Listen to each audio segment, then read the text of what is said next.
Now, once again, this is designed to give you an idea of what I think an ultralight emergency kit should be. The benefit of this is it can go in any backpack you want. Some of this can fit into a large satchel or even a haversack, and you can condense it down even further should you choose to. Now, let's go ahead and kick this off with our knife. We're thinking ultralight. We don't need to carry a large full 10 knife with us. A pocket knife will do. My go-to has always been, since I want to say I found it 4 years ago, is this Victorinox Ranger Grip 79. You have several options on here. You have a blade. Most importantly, you have a saw that will facilitate 2 to 2.5 inch diameter logs or branches or even saplings to make a structure, process firewood, things like that. You have your can openers on here, as well as the infamous toothpick and tweezers, along with another bottle opener and a small screwdriver there. You got a Phillips head screwdriver on the back, as well as an awl.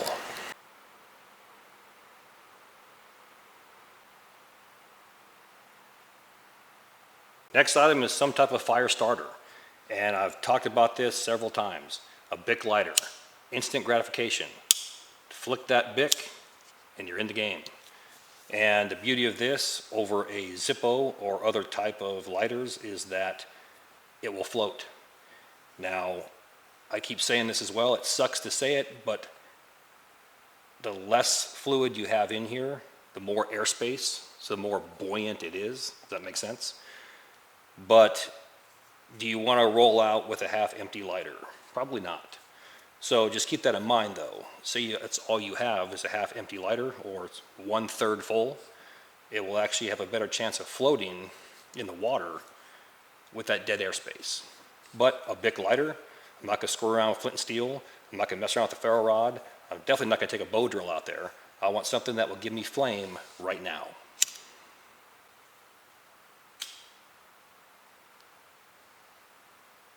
Moving on to our shelter. We have 2 items, technically 3 because we're going to add cordage. Now, just like my other kit videos, the bulk of my kit in weight and in size is always going to be a shelter system. For this, we have the most ultralight in existence tarp that I could find. And they actually claim they are the lightest. It's 8 ounces. We'll talk about this here in a minute. We have a SOL bivvy. Remember we talked about emergency, 1 time, maybe 2 uses, and then it's going to destroy itself. That's exactly what this is for. And we have cordage. The first item we have is a spool tool. It's made in USA, patent pending. It carries up to 100 foot of cordage, in this case number 36 tarred bank line. It's right here. I can unravel to whatever feet that I need and cut it off with this embedded razor blade right there. It's held in position by 2 screws. Cut it off and then take the excess cordage and then shove it into one of these grooves right there, and it's there when I need it. Has a holder for a mini Bic lighter, so now I got 2 ways to start fire that are both instant gratification. The best part is you can see that it's flat. I can shove this into a glove box, cargo pocket, butt pack on my harness, or the bottom of a pack, or even inside of a small pouch, and it's there when I need it.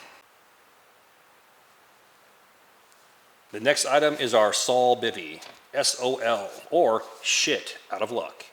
No, that's not what it stands for, but it could be, because if you think about it, it's for emergencies, and if it's a life or death emergency, you're going to be shit out of luck.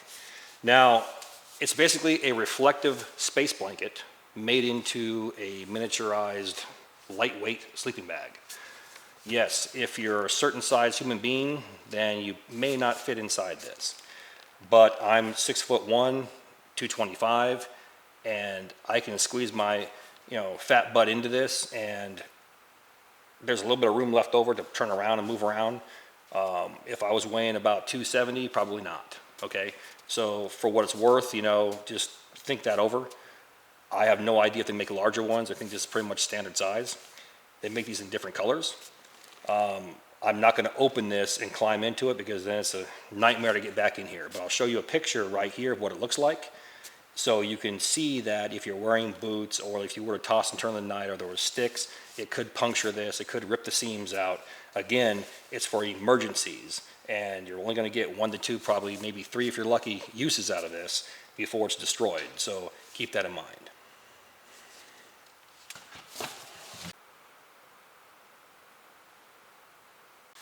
And lastly, we have our Stone Glacier Sky Air Ultralight tarp.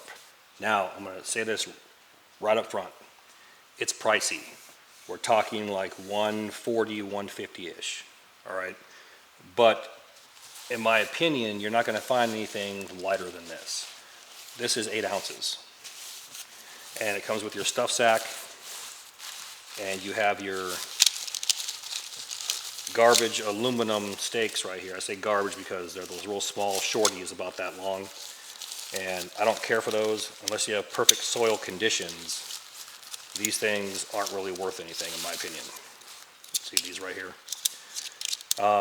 You're better off actually carving tent stakes. For some reason, these little aluminum shorties come in every single tent and tarp configuration that you could buy. It's popular, it's on the market.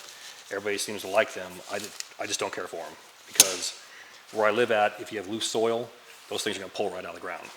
And in some places I've had to actually make foot-long, 14-inch wooden stakes to actually pull them out and actually drive them in the ground. So take that for what it's worth. But it's ultralight material, it's nylons, ripstop. I think it's like 10D, but it's 100% waterproofed. And it's not just an A-frame tarp. I can't set this up because it's dumping rain outside, but I'll show you a picture. It has a front flap that comes down as well as a rear flap. So you could actually get underneath here, stake this to the ground, climb inside, and be dry. And it's large enough to facilitate a full-grown man and all the gear. And like I said, in my hunt for ultralight everything, this was the #1 that kept popping up. So I went ahead and purchased it. Once the rain stops in a week or 2 and things are all dried up and everything, we'll actually take this ultralight kit out and do an overnighter with it, because that was actually the intent. But again, 8 ounces, that's nothing for a shelter system. You combine that with this, what is that? Maybe 12 ounces, if that. I'm happy with that. It's very doable.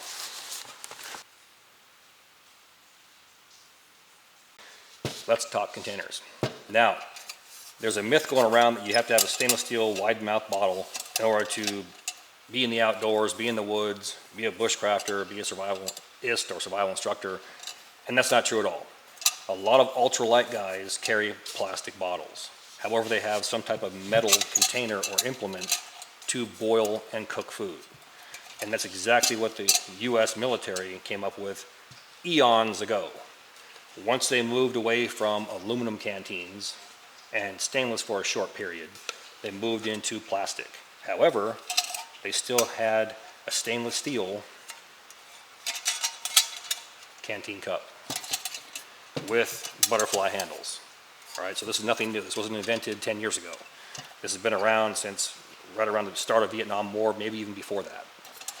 In the 50s, they were heavily into aluminum, and then they went back to stainless steel. And I know in Vietnam they had these, and they went all the way up through 70s and 80s, and even the 90s when I was in. So where am I going with this? Plastic is lighter than steel.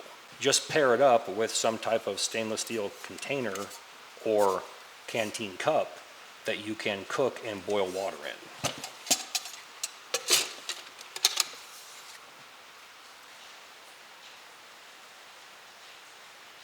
Other than having the ability to boil water and store water, these containers right here will be part of our water filtration system. Now, one of my new favorites is the Sawyer Squeeze. I did a video on this a few weeks back. And in that video, I introduced you to someone by the name of Father Nomad.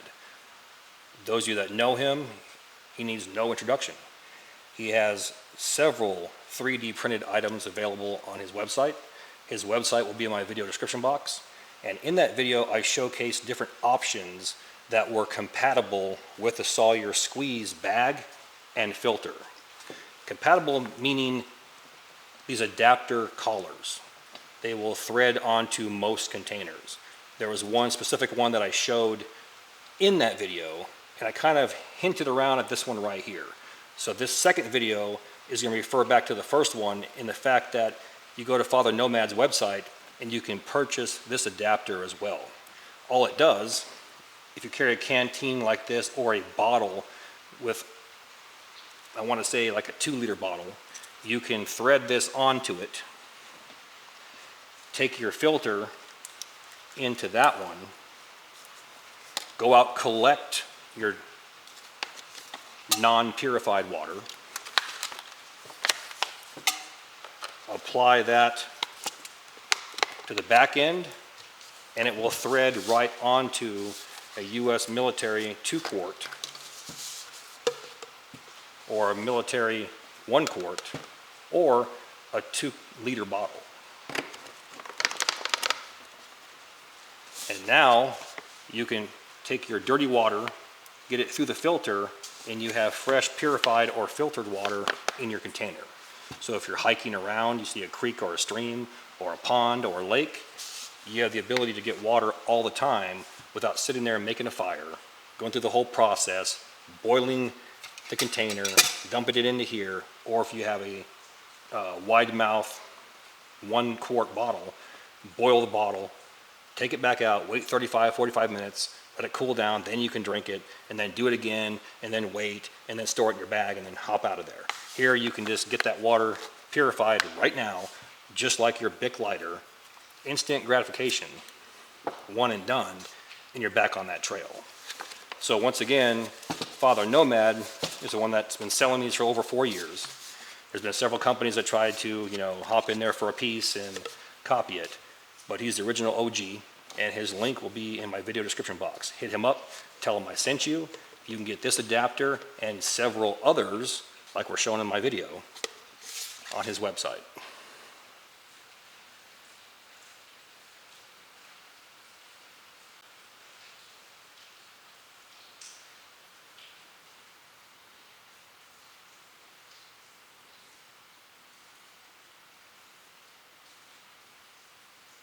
For those that watch my channel over the years, you've seen me use my Primus stove over and over and over again.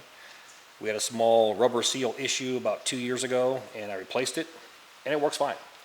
However, in my search for more of a slender camp stove, a more ultralight version, a little bit lighter version, I came across this Vector stove. And it's very slim, it's lightweight, it opens up, pops onto any type of canister that looks like this for butane. This is a small, I believe this is a, how many ounces is this? It's a 4-season, I think it's a 4 ounce. And then make 8-ounce ones and make large canisters like this. But something like this, just to heat up water for food or heat up water to boil it in the event that it's raining like it is right now. I'm not gonna go out there and try and make a fire. No need to. I can sit under my tarp in my shelter,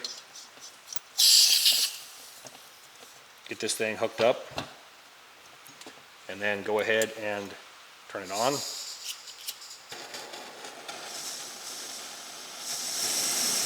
And there we go.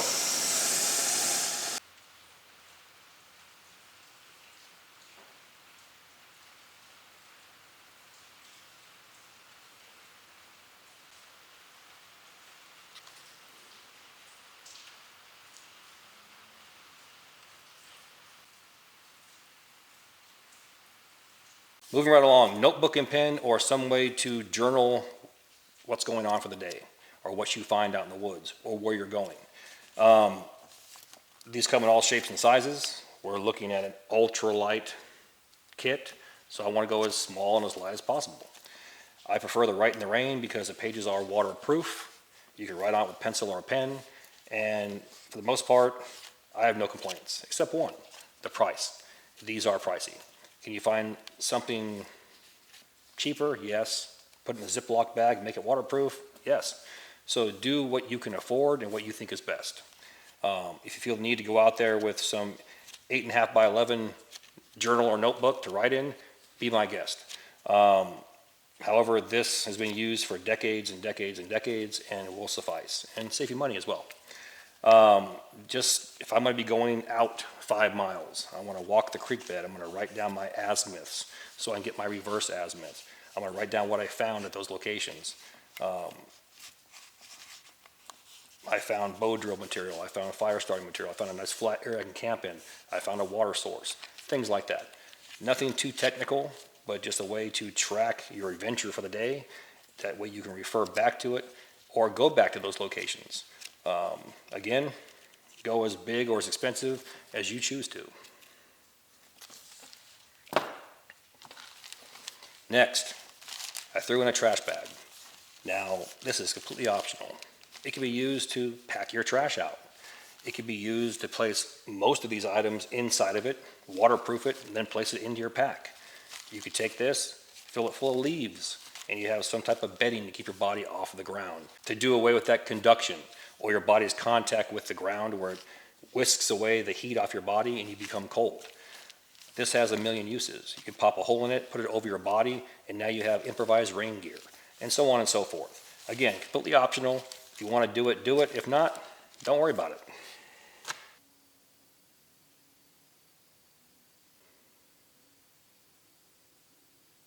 That one item that was not shown in the video clip at the very beginning was a compass. I apologize for that. It was in my pocket. This is a Suunto MC2 base plate compass. You have a piece of rectangular plastic where the bezel ring is embedded on top of it, and it's called a base plate compass. The other green one that you see is a Kamanga compass or a lensetic compass. The disc floats around like that in a fluid. These ones here are more user-friendly and they're multi-use. You have a sun lens or magnifying glass to start fires or read maps. You have a mirror on here to look at yourself and actually get any insect bites or ticks or check nether regions or simply signal for rescue. So my opinion would be get a compass that works for you and that you're comfortable using and that you have experience with. Because the main purpose of a compass is to walk a straight line and avoid lateral drift. That's where you start veering off the direction you should be going and end up walking in a large circle in the woods.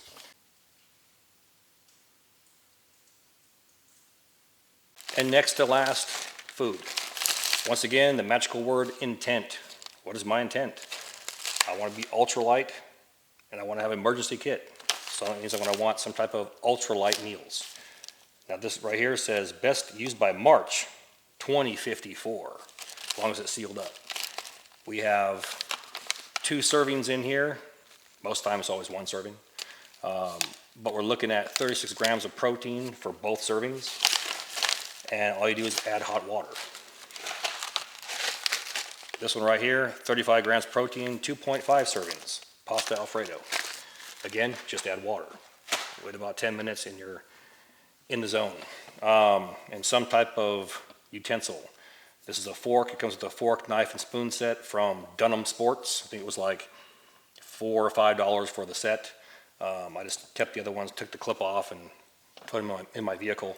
But some type of way to eat the food. It's all you need. It can be plastic as well to make it even lighter. Along with that, a couple sticks of coffee. This is Folgers. Gross, I know, but they come in a box. They weigh almost nothing. Toss them in there and get that quick energy. Now, with food, my intent was I could either make a fire through instant gratification, or if it's dumping rain like today, I have a stove. I have a metal container that I can boil the water in for the food. Everything in your kit should all overlap and go together. There shouldn't just be random things just sitting in there for no reason. They all should be some type of multi-use item that can be interchanged with different things in here, okay? The one thing that's missing from here, it's not really missing, is I could add plastic tent stakes instead of the aluminum ones, but at the end of the day, those little shorties probably weigh less than the plastic ones. However, the plastic ones are longer. So there's that takeaway. Now, I said next to last because the last item I want to talk about is completely optional. For me, I'm gonna bring it regardless. And that's some type of poncho. And in my case, it's gonna be a USGI military type poncho or a legit military poncho.